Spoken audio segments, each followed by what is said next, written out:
Assalamualaikum warahmatullahi wabarakatuh.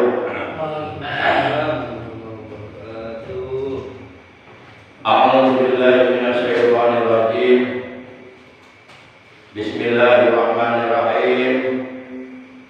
Alhamdulillahi wa kafa. Wassalatu wassalamu ala sayyidina wa habibina wa syafi'ina wa qurrati a'yunina wa maulana Muhammadin Mustafa wa ala alihi wa ashabihi ahli sidqi wal wafa, amma ba'd. Asyhadu an la ilaha illallah wahdahu la syarika lah wa asyhadu anna sayyidana Muhammadan abduhu wa rasuluh la nabiyya ba'da. La haula wa la quwwata illa billahil aliyyil azim. Ma'asyiral muslimin, segenap jamaah pengajian rutin hari Sabtu subuh Musholla Nurul Hidayah RT 05 RW 07 yang saya hormati, rahimahullah wa hadakumullah wa hafizakumullah. Segala puji bagi Allah, salawat dan salam semoga tetap dilimpahkan selalu atas panutan kita yang mulia, baginda tercinta, paduka alam, Nabi Agung, Nabi besar Muhammad Shallallahu Alaihi Wasallam, beserta seluruh keluarga beliau, para sahabat beliau, dan seluruh pengikut beliau yang setia kepada beliau, yang tetap cinta kepada beliau, yang tetap taat menjalankan perintah beliau, juga mengamalkan sunnah-sunnah beliau. Semoga di hari kiamat nanti kita semuanya, juga keluarga kita dan saudara kita, oleh beliau benar-benar diakui sebagai umatnya dan mendapatkan syafaat ultima. Amin ya Allah ya rabbal alamin. Ma'asyiral muslimin rahimakumullah wa hadakumullah. Sebagaimana biasa, kita awali pengajian rutin kita pada pagi hari ini dengan membaca Ummul Kitab Suratul Fatihah dan dengan membaca salawat atas Nabi kita tercinta, yang pahalanya kita hadiahkan untuk seluruh ahli kubur keluarga kita yang telah mendahului kita. Dan semoga dengan barokah karomah mujizat kemuliaan dan keagungan dari surah Al-Fatihah dan barokah dari bacaan salawat atas dikasihnya Allah, kita dan keluarga kita yang masih hidup semoga oleh Allah selalu diberi sehat walafiat, zahir maupun batin, dengan kesehatan dan barokah, rezeki yang barokah, keluarga yang barokah, dan segala urusan kita oleh Allah diberikan kemudahan dan kelancaran. Doa-doa kita oleh Allah dikabulkan, yang sedang sakit oleh Allah disembuhkan dari sakitnya, dan diberikan istiqomahan dalam menjalankan ibadah kepada Allah sampai akhir hayat. Betilkan dia Fatihah. A'udzu billahi minasyaitonir rajim. Bismillahirrahmanirrahim. Alhamdulillahi rabbil alamin. Arrahmanir rahim. Maliki yaumiddin. Iyyaka na'budu wa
Di akhir zaman 4 perkara akan terjadi. Karena hal ini sudah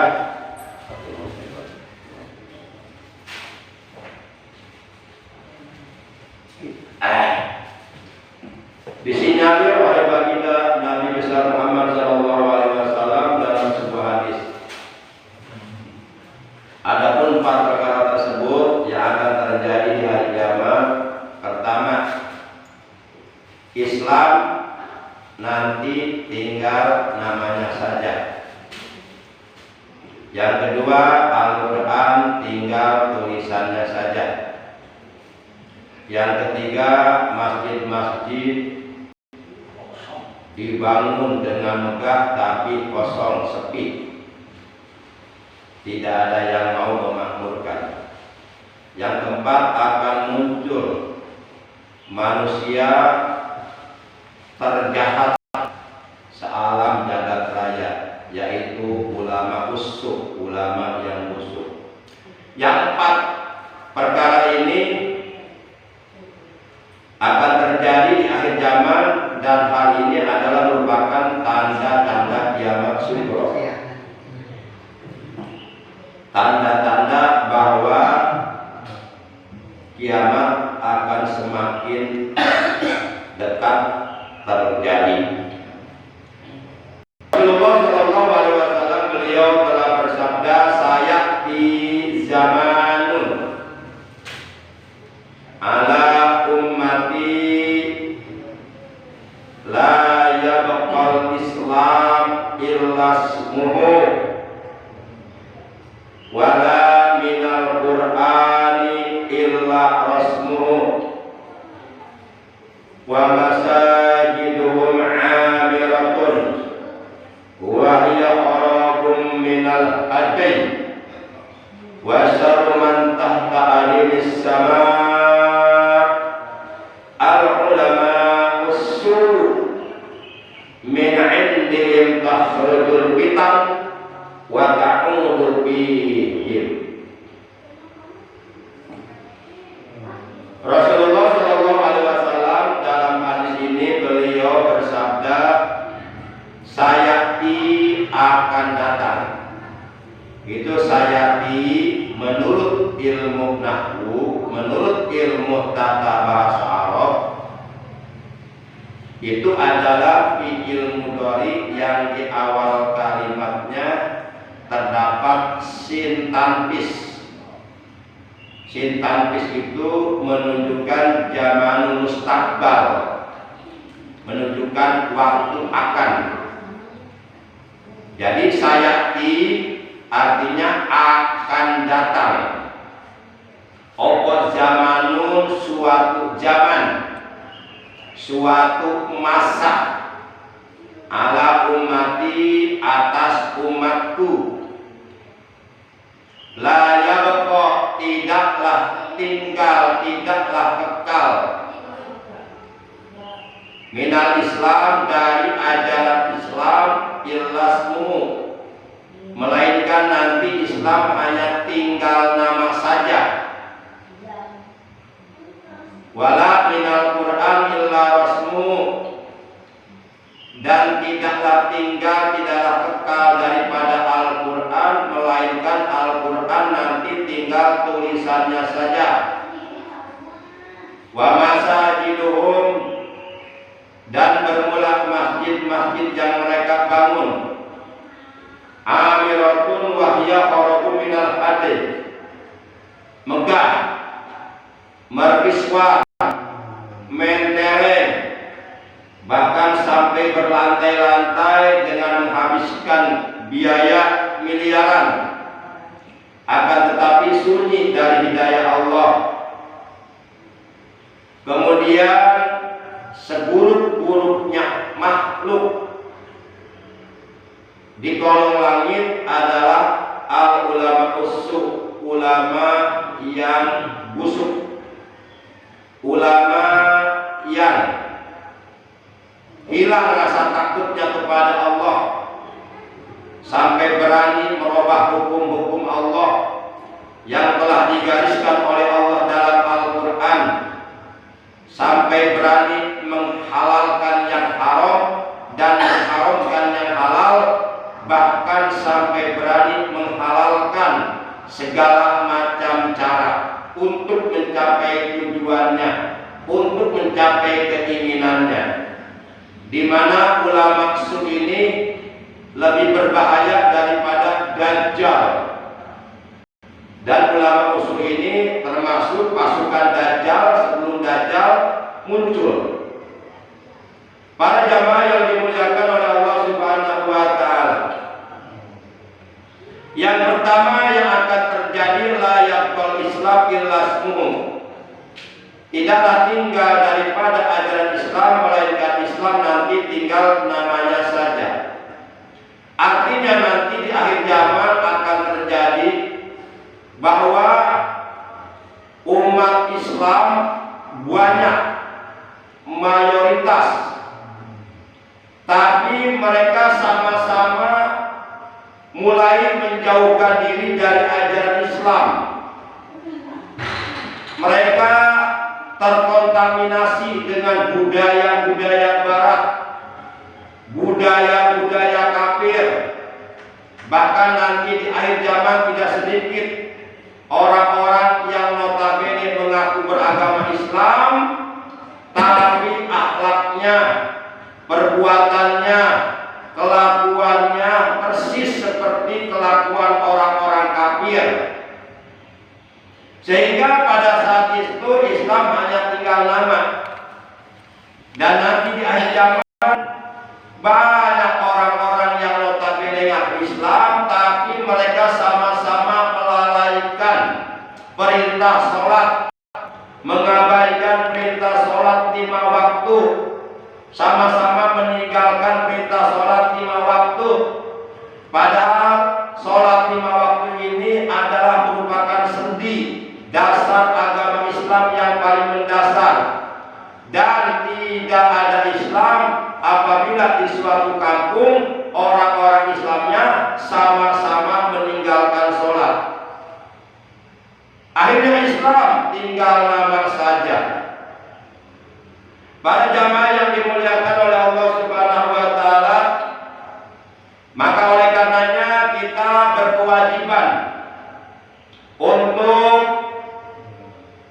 menyampaikan ajaran-ajaran Islam kepada saudara-saudara kita yang belum paham tentang ajaran Islam. Kita berkewajiban untuk berdakwah. Kita berkewajiban untuk mengajak saudara-saudara kita agar mereka sadar dan mau mengamalkan ajaran Islam di dalam kehidupannya sehari-hari.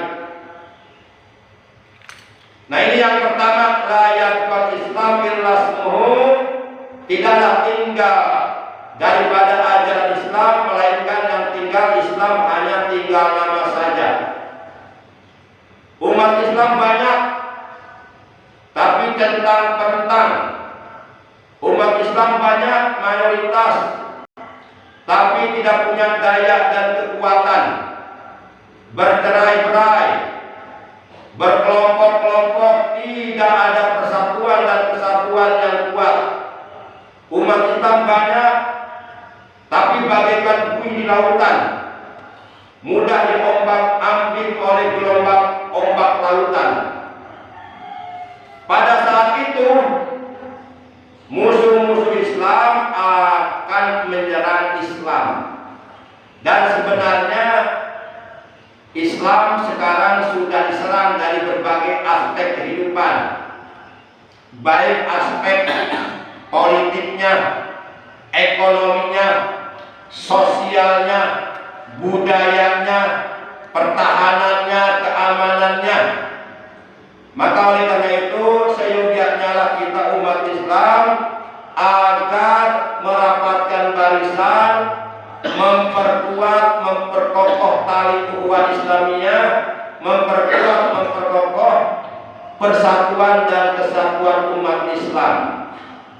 Karena apabila umat Islam hanya tinggal nama saja dan sudah dicerai-beraikan, maka tinggal menunggu saat kehancuran agama Islam.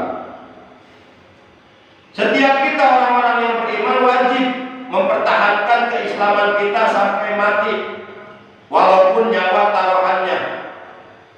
Karena di akhirat nanti Allah Subhanahu wa taala hanya akan menerima agama Islam. Agama-agama selain Islam di hari kiamat oleh Allah akan ditolak, tidak akan diterima. Sehingga mereka di hari kiamat nanti akan menyesal dengan penyesalan yang sangat amat luar biasa, dan mereka ingin kembali ke alam dunia untuk memeluk agama Islam, tapi tidak bisa. Hal ini sebagaimana diterangkan oleh Allah dalam Al-Quran, wa may yabtaghi ghairal islami dinan fala yuqbala minhu wa huwa fil akhirati minal khasirin.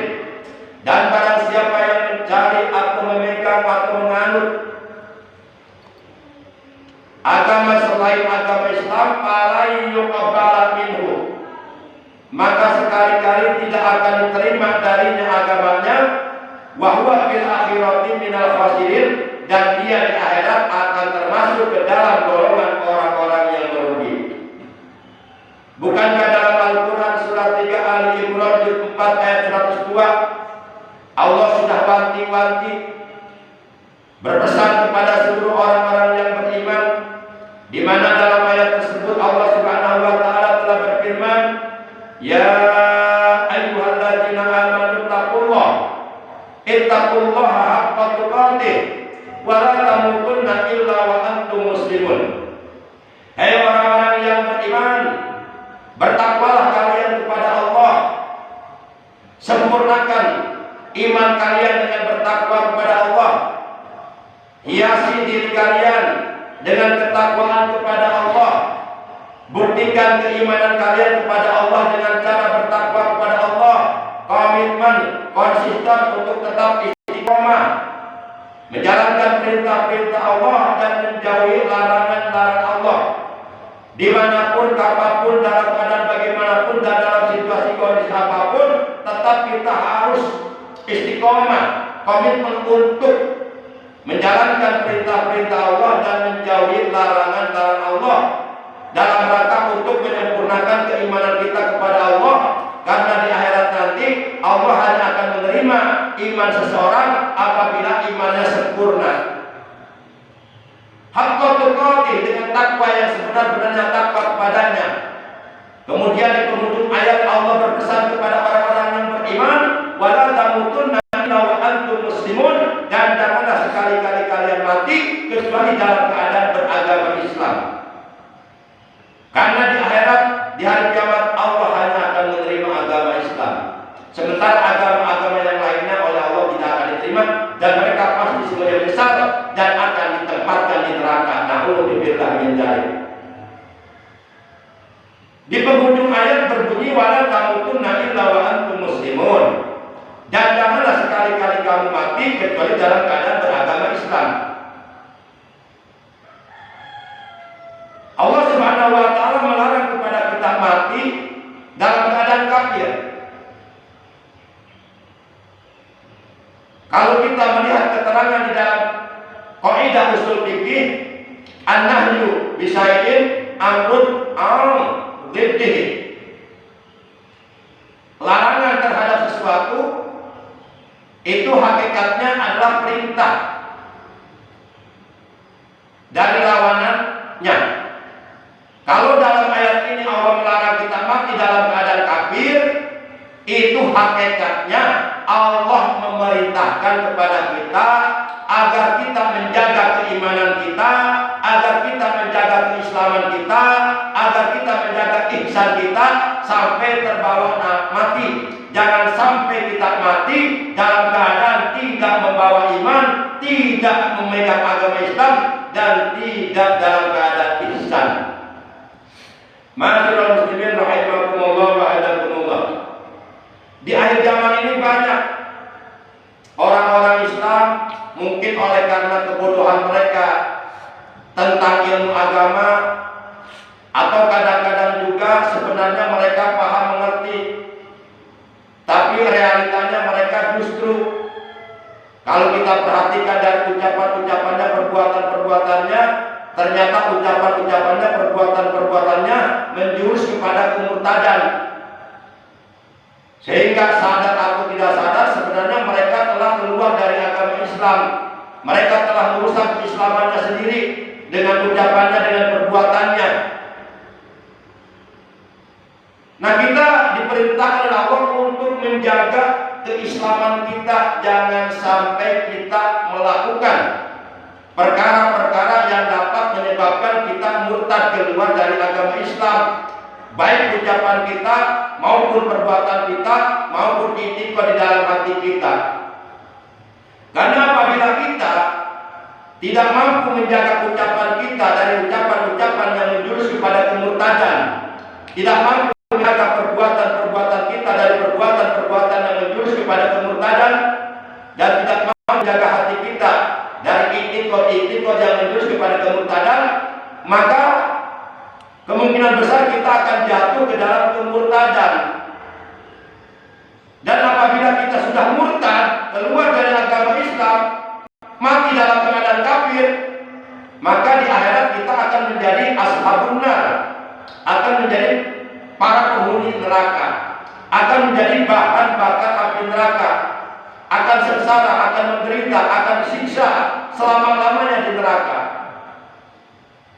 Hal ini sebagaimana diterangkan oleh Allah dalam Al-Quran surat 2 Al-Baqarah juz 2 ayat 217. Allah telah berfirman, "Wa may yartadid minkum an dinihi fayamut wa huwa kafir fa ulaika habitat a'maluhum fid dunya wal akhirah wa ulaika ashabun nar hum fiha khalidun."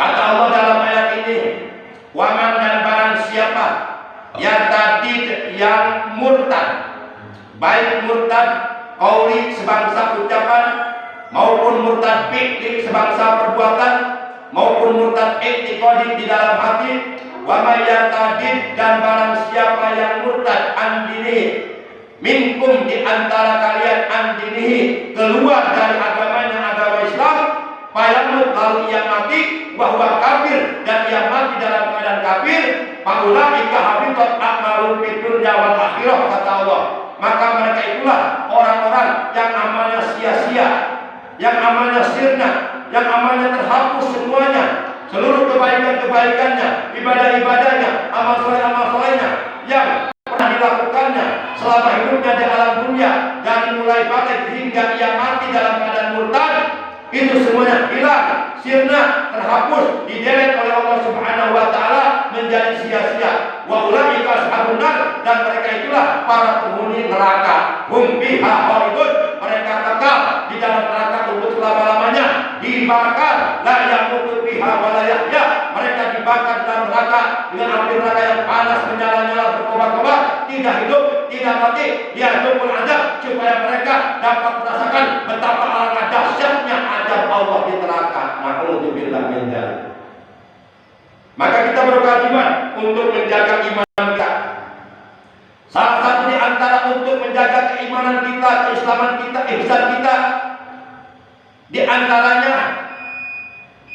dengan memperbanyak ucapan la ilaha illallah. Perbanyaklah ucapan la ilaha illallah untuk menjaga keimanan kita, keislaman kita, keisanan kita. Perbanyaklah berzikir dengan mengucapkan la ilaha illallah untuk memperkuat, memperkokoh, mempertebal keimanan, keislaman dan keisanan kita, agar supaya manakala ajal kematian yang telah ditetapkan oleh Allah datang kepada kita, dengan barokah kita selalu mengucapkan la ilaha illallah, meninggal dunia dalam keadaan husnul khatimah, membawa iman, Islam dan ihsan yang diterima oleh Allah Subhanahu wa taala. Sungguh betapa alangkah akan menyesal sekali, merugi sekali, sengsara menderita untuk selama-lamanya di neraka apabila orang Islam mati dalam keadaan murtad, mati dalam keadaan kafir. Para jamaah yang dimuliakan oleh Allah Subhanahu wa taala. Makanya kalau kita umpama belum paham tentang hukum agama, tentang suatu perkara, hukumnya dalam agama, tanyakan kepada yang ahlinya, kepada orang alim, kepada ulama, kepada kiai. Jangan berpendapat sendiri menurut akal kita. Pendapat akal kita belum tentu benar menurut agama. Banyak perkara-perkara yang menurut akal baik tapi menurut agama sebenarnya buruk. Banyak perkara-perkara, banyak sesuatu yang menurut akal kita itu benar, ternyata menurut hukum agama salah. Para jamaah yang dimuliakan oleh Allah Subhanahu wa taala. Kemudian yang kedua, wala minal Qur'an illa rasmuhu. Nanti di akhir zaman Al-Qur'an tidak tinggal. Yang tinggal melainkan hanya tulisannya saja. Artinya nanti di akhir zaman banyak umat Islam yang melupakan Al-Quran. Banyak umat Islam yang menjauhi Al-Quran. Banyak umat Islam yang bermalas-malasan membaca Al-Quran. Banyak umat Islam yang tidak pernah membaca Al-Quran. Banyak umat Islam yang tidak mau belajar Al-Quran, tidak mau mengkaji, mendalami isi kandungan Al-Quran. Al-Quran mereka miliki, Al-Quran mereka punya, tapi nggak pernah dibaca. Mereka lebih banyak membaca apa yang ada dipegang di tangan mereka yang bernama HP. Mereka lebih suka buka hal-hal yang tidak bermanfaat menurut agama. Padahal kata Nabi, min husnil islamil mar'i tarkuhu ma la ya'ni. Sebahagian daripada tanda-tanda kebaikan Islam seseorang adalah tarkuhu ma la ya'ni. Ia mampu meninggalkan sesuatu yang tidak bermanfaat untuk dirinya, juga tidak bermanfaat untuk orang lain. Itulah orang Islam yang baik, orang Islam yang mampu meninggalkan sesuatu yang tidak bermanfaat. Padahal Al-Quran yang kita imani merupakan kitab suci yang diturunkan oleh Allah kepada Nabi Muhammad SAW. Apabila kita membacanya, ibadahnya, pahalanya sangat besar. Rasulullah SAW beliau bersabda, "Afdalul ummati, afdalul ibadati ummati tilawatul Quran." Ibadah umatku yang hukumnya sunnah yang paling afdal, yang paling utama adalah membaca Al-Quran. Membaca Al-Quran. Barang siapa yang dari tenggorokannya tidak pernah keluar ayat-ayat Al-Quran, barang satu ayat pun, kalau Baitul Haris, maka ia bagikan rumah yang kosong. Padahal kita diperintahkan oleh Nabi, nawiru buyutakum bitilawatil Quran. Terangilah rumah-rumah kalian dengan membaca ayat-ayat Al-Quran. Terangilah hati-hati kalian dengan banyak membaca Al-Quran. Dengan banyak membaca Al-Quran, hati kita akan menjadi terang. Dengan banyak membaca Al-Quran, Allah Subhanahu wa taala akan memberikan ketenangan di hati kita, ketentraman di batin kita, kedamaian di jiwa kita. Maka kata beliau dalam hadis, aksiru min tilawatil Quran fi buyutikum fa innal baital ladzi la yuqra bil Quran yaqinu khairu wa yaksuru sarruhu wa yadhiqu ala ahli. Perbanyaklah oleh kalian membaca Al-Quran di rumah-rumah kalian, karena sesungguhnya rumah yang di dalamnya tidak pernah ada orang-orang yang membaca Al-Quran, maka rumah tersebut sedikit keberkahannya, sedikit kebaikannya, banyak keburukannya, dan menjadi kesempitan bagi hati para penghuni rumah itu. Para jamaah yang dimuliakan oleh Allah Subhanahu wa taala, satu huruf Al-Quran yang kita baca di dalam sholat, Allah Subhanahu wa taala akan membalas dengan 100 kebaikan. Dan satu huruf Al-Quran yang kita baca di luar sholat dalam keadaan punya wudhu, Allah akan membalas kepada kita 25 kebaikan untuk setiap satu huruf. Dan satu huruf Al-Quran yang kita baca di luar sholat dalam keadaan sudah tidak punya wudhu, Allah akan membalas kepada kita dengan 10 kebaikan. Para jamaah yang dimuliakan oleh Allah Subhanahu wa taala, inna hadzal Qur'an syafi'un musaffa'un man ittaba'ahu radawil jannah wa man tarakahu aw a'rada anhu aw kalimatan nahwaha yuqabilu ilan nar. Sesungguhnya Al-Quran ini adalah pemberi syafaat yang diterima syafaatnya oleh Allah pada hari kiamat. Nanti di hari kiamat yang oleh Allah Subhanahu wa taala diberikan izin untuk memberikan syafaat ada 3 golongan. Yang pertama al-anbiya, para nabi.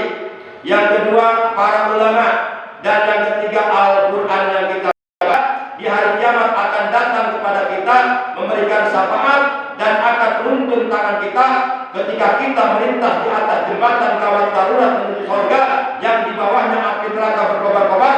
Al-Quran datang memegang tangan kita dan membawa kita secepat kilat masuk ke dalam surga apabila kita selalu membaca Al-Quran ketika hidup di alam dunia.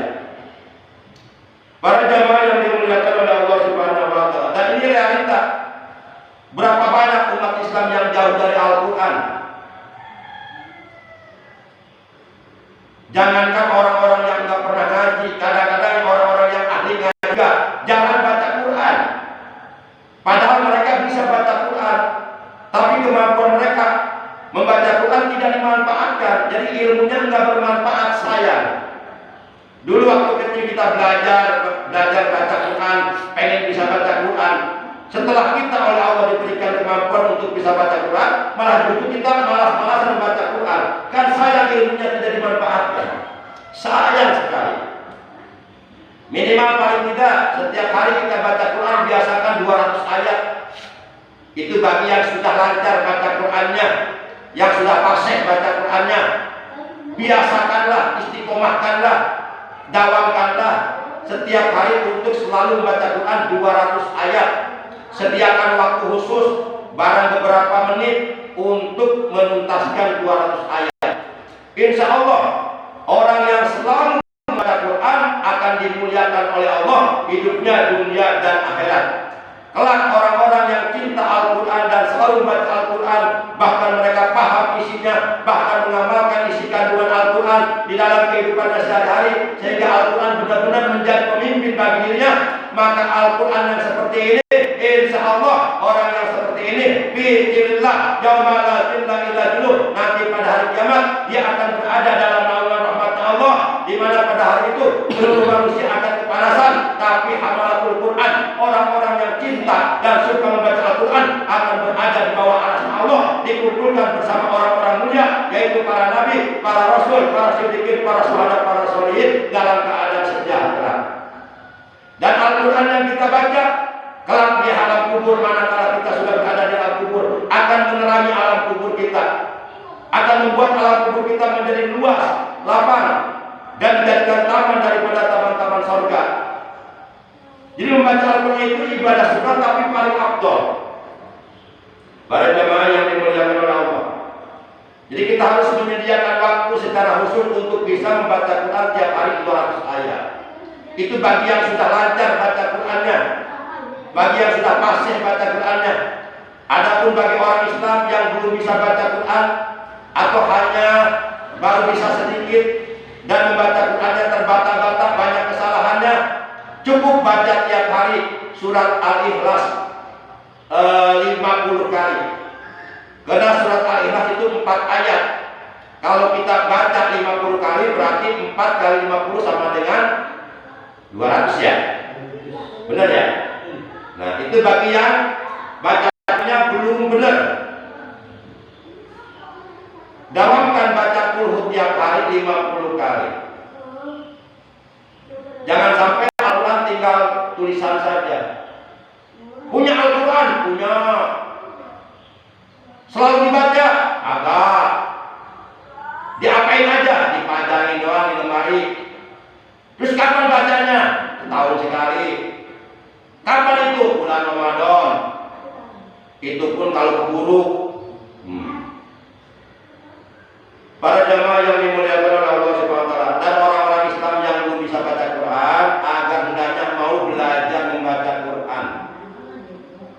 Iqra'ul Qur'an fa innahu ya'ti yaumal qiyamah syafi'an ashabihi.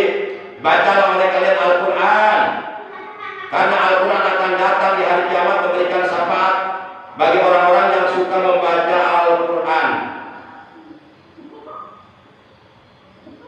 Jadi inna hadzal Qur'an syafi'un musaffa'un. Sesungguhnya Al-Qur'an ini pemberi syafaat yang diterima syafaat oleh Allah. Al-Quran akan memberikan syafaat manittaba'ahu qawla ilal jannah, kepada orang yang mengikuti ajaran Al-Quran, kepada orang yang mengamalkan ajaran Al-Quran di dalam kesehariannya, kepada orang yang menjadikan Al-Quran imam bagi dirinya. Ketika ia melintas di atas sirat, jembatan gawat darurat menuju surga, yang di bawah jembatan tersebut api neraka menyala-nyala berkobar-kobar, qadahu ilal jannah. Saat itu Al-Quran akan datang memberikan syafaat, menyelamatkan kita, menuntun kita, membawa kita secepat kilat masuk ke dalam surga. Nah, di situ baru orang-orang yang jauh dari Al-Quran menyesal dan akan merasa bersyukur orang-orang yang suka membaca Quran pada waktu itu. Alhamdulillah, untung guru saya suka membaca Quran. Kemudian yang ketiga, wa masa jidul amiratun wa yafaru min hadith. Nanti di akhir zaman akan terjadi di berbagai tempat, di berbagai desa, di berbagai kota, di berbagai wilayah, berbagai daerah, umat Islam rame-rame memperbaiki masjid, memperbaiki musola, rame-rame bangun masjid, rame-rame membangun masjid dengan megah, dengan mentereng, dengan merkiswar, sampai 2 lantai, sampai 3 lantai, luar biasa. Tapi sholat subuhnya cuma 4 orang berjamaahnya. Bahkan ironis, ada beberapa masjid di Indonesia yang dikuasai oleh orang-orang Wahabi. Masjidnya persis kayak kuburan sepi, nggak ada yang sholawatan, nggak ada yang berzikir, nggak ada yang berdiri setelah sholat 5 waktu, nggak ada yang yasinan, nggak ada maulid Nabi, nggak ada kegiatan-kegiatan keagamaan yang lainnya. Persis seperti kuburan. Padahal kata Nabi, la taj'alu masajidakum kuburan. Rasulullah bersabda, janganlah sekali-kali kalian menjadikan masjid-masjid kalian seperti kuburan, ramainya setahun sekali Idul Fitri doang. Ayo ramaikan masjid, makmurkan masjid 5 waktu dengan berjamaah. Setiap selesai sholat 5 waktu kita wiridan, la ilaha illallah, la ilaha illallah, la ilaha illallah. Biar panas tuh telinganya setan-setan. Ramaikan hari-hari besar Islam, selenggarakan Maulid Nabi, Isra Mi'raj, Nuzul Quran, Tahun Baru Islam. Ramaikan, siarkan di masjid. Adakan kegiatan-kegiatan yang bermanfaat untuk masyarakat, entah itu lomba ajan atau sebagainya. Masjid dibangun untuk dimakmurkan, bukan untuk disepikan. Orang-orang Islam yang selalu ada kemauan di dalam hatinya untuk memakmurkan masjid-masjid Allah, oleh Allah akan diselamatkan, dihindarkan dari malapetaka bencana yang akan diturunkan oleh Allah dari langit kepada penduduk bumi. Hal ini sebagaimana diterangkan dalam sebuah hadis yang diriwayatkan oleh Imam Ibnu Asakir dari Anas bin Malik radhiyallahu taala anhu, ia berkata, qala Rasulullah sallallahu alaihi wasallam, telah bersabda Rasulullah sallallahu alaihi wasallam, inna Allah ta'ala ya'anzala 'ahada minas sama'i 'ala ahli al-ardi surifat an umaril masajid. Sesungguhnya Allah Subhanahu wa taala apabila hendak menurunkan azabnya dari langit kepada penduduk bumi, maka azab Allah itu, malapetaka itu akan disindarkan oleh Allah bagi orang-orang yang selalu istiqomah memakmurkan masjid-masjid. Maka kita ngaji hadir di Mushola Nur Hidayah setiap hari Sabtu pada subuh seminggu sekali. Di samping kita niat dalam hati menjalankan perintah Allah dan Rasulnya, menjalankan kewajiban yang telah diwajibkan oleh Allah dan Rasulnya, juga jangan lupa tanamkan niat dalam hati, niat melakukan mushola, niat membangun masjid, niat mempertahankan, mensiarkan dan mengagungkan ajaran Islam yang telah diajarkan, yang telah dibawa oleh baginda kita yang mulia tercinta Nabi Agung, Nabi besar Muhammad Shallallahu Alaihi Wasallam. Di samping juga kita niat silaturahim untuk memperkokoh, mempererat ukhuwah Islamiyah. Karena al-muslimuna ikhwatun la fadla li ahadin ala ahadin illa bittaqwa. Orang-orang Islam seluruhnya saudara, apapun warna kulitnya, apapun bangsanya, apapun bahasanya, apapun rasnya. Seluruh orang-orang Islam di dunia ini adalah saudara.